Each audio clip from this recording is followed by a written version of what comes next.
Assalamualaikum warahmatullahi wabarakatuh. Halo semuanya, perkenalkan nama saya Iransyah. Saya adalah mahasiswa dari Akademi Terapi Bicara semester 3 dengan NIM 22015. Di video ini saya akan membahas promotif tentang afasia. Apa itu afasia?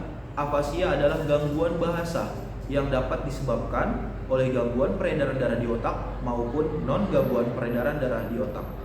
Yang biasanya afasia ini bisa disebabkan oleh stroke. Biasanya pasien-pasien yang telah mengalami stroke akan mengalami gangguan bahasa yang disebut afasia, dan juga orang yang mengalami stroke bisa mengalami gangguan menelan disfagia. Namun kita lebih membahas ke afasia.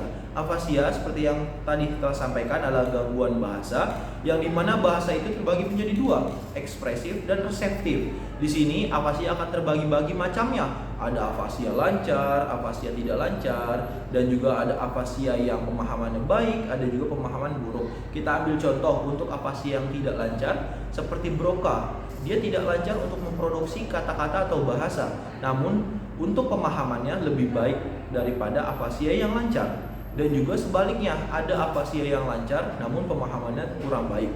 Nah, afasia ini seperti saya bilang tadi bisa disebabkan oleh stroke. Untuk yang GPDO ini biasanya disebabkan oleh trombosis.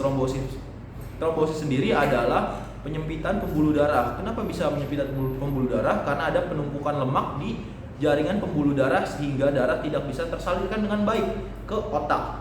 Seperti yang kita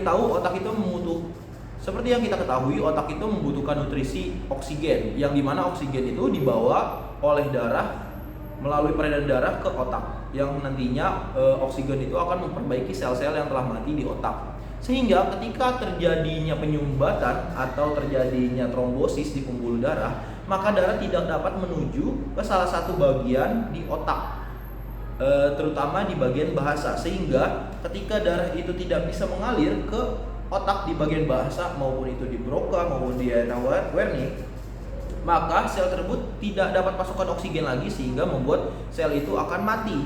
Ketika sel itu mati, maka otak sudah tidak bisa lagi memproses bahasa. Nah, itu pun dapat berlaku ketika suplai darah ke bagian motorik terganggu, sehingga kita bisa lihat orang-orang yang telah mengalami stroke atau orang yang mengalami penyumbatan pembuluh darah akan mengalami gangguan motorik juga. Yang kedua, mungkin dari GPDO ini ada emboli. Nah, apa sih itu emboli?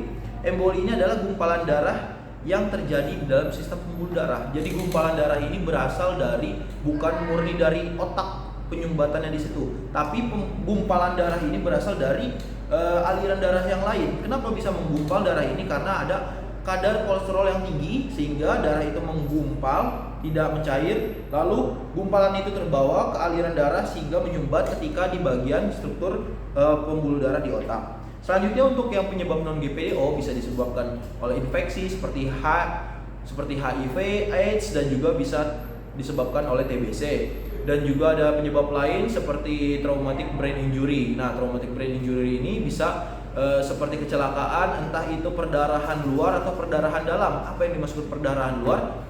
Kalau perdarahan luar itu ketika ada seorang yang mengalami kecelakaan, maka ada perdarahan luar, kita bisa melihat darahnya keluar di bagian otak ataupun di bagian di leher. Nah, untuk perdarahan bagian dalam itu tidak terjadi perdarahan di luar, namun di dalam otak akan terjadi perdarahan, sehingga di dalam otak itu banyak sekali darah yang berkumpul. Itu bisa dilihat melalui CT scan atau MRI.